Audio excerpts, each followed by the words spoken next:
যে খোদার উপাসনা করি সেই খোদাদের বিরোধী করে।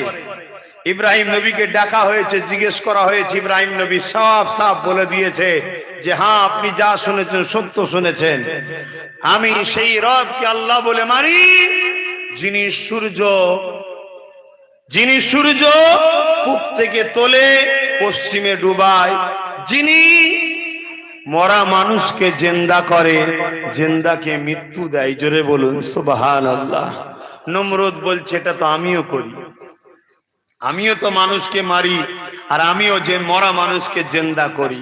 কত বড় আহমক ছিল, কত বড় মূর্খ ছিল দেখুন। সবচেয়ে বড় কথা, আহমক মূর্খর থেকেও বড় ব্যাপার হলো আল্লাহ যাকে হিদায়েত দেয় না সে কখনো হিদায়েত হতে পারে না। শুকরিয়া আদায় করুন যে আল্লাহ আপনাদেরকে হিদায়েত দিয়েছে, বলুন আলহামদুলিল্লাহ। এ নওজওয়ান তরুণেরা, হযরত ইব্রাহিম আলাইহিস সালামের সামনে নমরুদ সঙ্গে সঙ্গে জেলখানা থেকে দুজন কয়েদিকে নিয়ে আসলো। তাদের মধ্যে থেকে একজনের কালকে ফাঁসি হবার কথা ছিল, আর একজনকে আজাদ জামিন হয়ে যাবার ব্যাপার ছিল। নমরুদ এমন করে যার কালকে ফাঁসি হবার কথা ছিল তাকে আজাদ করে দিল।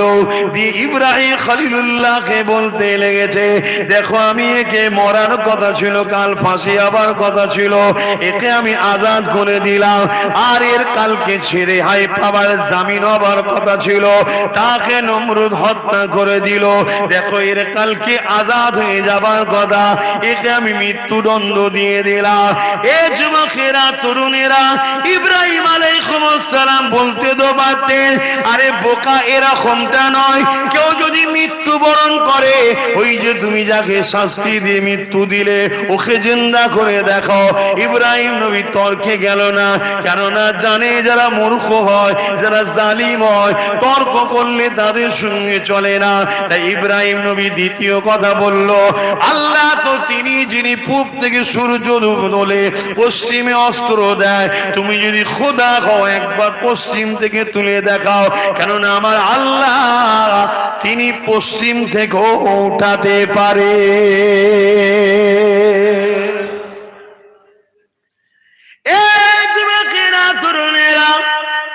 এই জিলহজ মাস হচ্ছে, তাই এই বিষয়ে একটু আলোচনা করছি। তারপরও বিছখানে আমার রাসূলুল্লাহ গুণগত কথা বলবো, কেননা নবীর কথা না আলোচনা করে যেন মাহফিল ঠিক সাজে না। ভুল বললাম নাকি?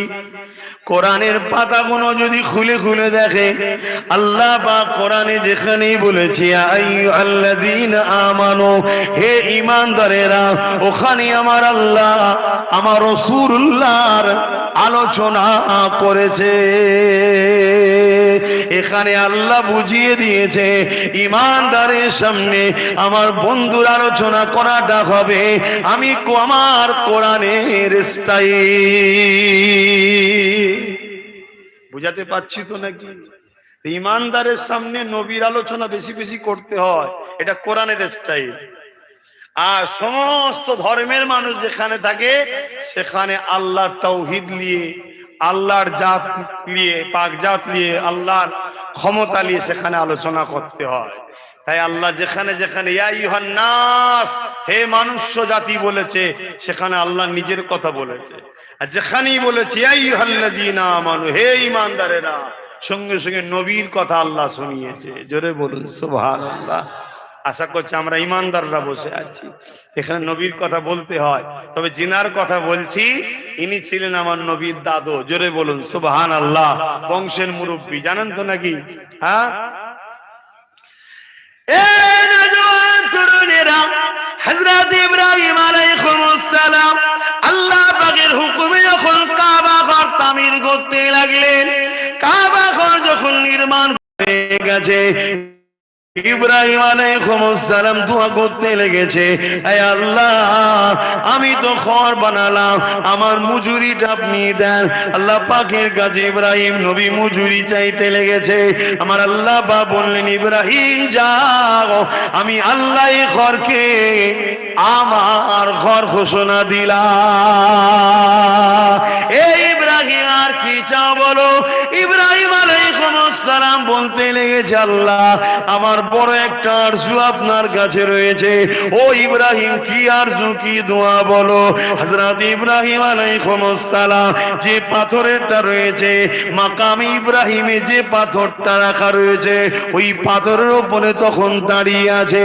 ওই পাথরটা ছিল লিফটের সিস্টেম। দুনিয়ার লিফটে তো দড়ি লাগানো থাকে, তার লাগানো থাকে, কিন্তু এই পাথরটাই কোনো দড়ি তার ছিল না, অটোমেটিক উঠতো আর নামতো। এটাকে দেখে দেখেই তো দুনিয়া লিফট বানিয়েছে। কিন্তু লিফট বললে সহজে বুঝবেন, কিন্তু হাজারে আশ্রয়কে বলে মাকাম ইব্রাহিমের পাথরের কথা বললে এটা আমি তুমি সহজে বুঝি না। কারণ আমরা আমাদের নিজেদের অস্তিত্বকে ভুলে গেছি। আমরা কোন জাতি, কদের সঙ্গে আমাদের সম্পর্ক এখনো আমরা ভুলে গেছি। এ যুবকেরা, তরুণেরা, আমার আম্মা জানেরা, বোনেরা, ও মুর্শিদাবাদ জেলার মানুষেরা, হযরত ইব্রাহিম আলাইহিস সালাম ওই মাকাম ইব্রাহিম যে পাথর আছে ওই পাথরের উপরে দাঁড়িয়ে রয়েছে। যে পাথরে ইব্রাহিম নবীর পায়ের ছাপ পর্যন্ত আছে। মন দিয়ে শোনেন, পৃথিবীর জমিনে ওই মক্কার জমিনে 360টা পাথর ছিল, নকল খোদা ছিল, সব কটাকে ভেঙে বার করে দেওয়া হয়েছে। কিন্তু আমার আল্লাহ ওই মাকাম ইব্রাহিমের ভেতরে যে পাথরটা আছে ওই পাথরটাকে যত্ন করে রেখে দিয়েছে।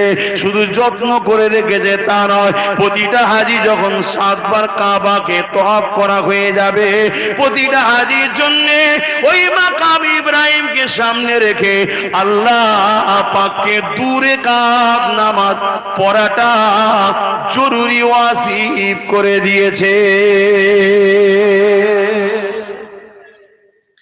আমি কারো বিরোধী করছি না, কিন্তু শিক্ষার স্বার্থে বলছি।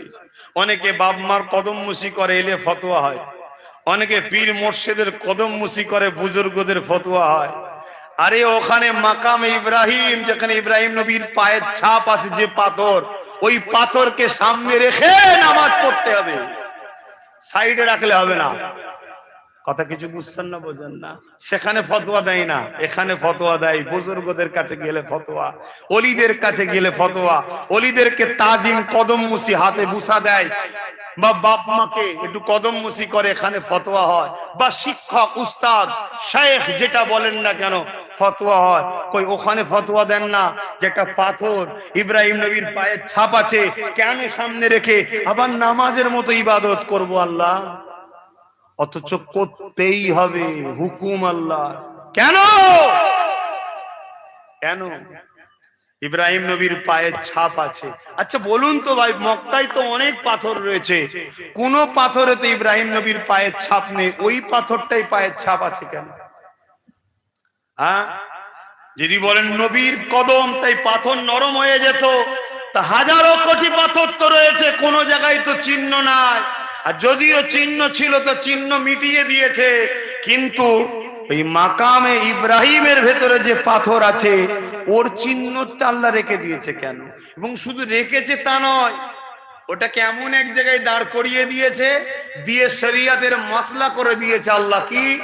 কাবা, কাবার বিছখানে ওই পাথরটা থাকবে মাকাম ইব্রাহিম, আর তারপরে তুমি দাঁড়িয়ে নামাজ পড়তে হবে। তখনই তোমার প্রশ্ন জাগবে যে এরা এই পাথরটা কি ব্যাপার। তখনই আল্লাহ তোমাকে আমাকে কিছু শিক্ষা দিচ্ছে। এটা স্মৃতি বানিয়ে রেখেছে, ইয়াদগার একটা পাথর। এটা ইয়াদগার বানাবার পাথর। কিসের ইয়াদ? আয় ওটাই বুঝাতে চাইছি, শোনেন, ওটাই বুঝাতে চাইছি। আমার যুবকেরা, ফেসবুক ইউটিউবের বক্তার পিছনে ছুটবেন না। দুনিয়া বড় খতরনাক জায়গা, মনে রাখবেন। সবার লক্ষ্য ব্যাংকের দিকে নয়, তোমার পকেটের দিকেও নয়, তোমার গড় বাড়ির দিকে নয়। বিশ্বর লক্ষ্য তোমার ইমানকে চুরি করার লক্ষ্য। কেন? যতদিন তোমার ইমান থাকবে ততদিন বদর হলে তুমি জিতবে, যতদিন তোমার ইমান থাকবে ততদিন কারবালা হলে তুমি জিতবে। আরে এজিদ জেতে নে, আমার ইমাম পাকি জিতেছে। জোরে বলুন সুবহানাল্লাহ। এজিদ সিংহাসনে বসে ভোগ করতে পারেনি, বেউজ্জুতির জুতো খেয়ে মরতে হয়েছে। আমার ইমাম পাক আল্লাহর প্রেমে শেরকে ধর থেকে আলাদা করো। আজও বিশ্বের 200 কোটি লোকের হৃদয়ে জানের থেকে বেশি পিয়ারা হয়ে বসে আছে। জোরে বলুন সুবহানাল্লাহ।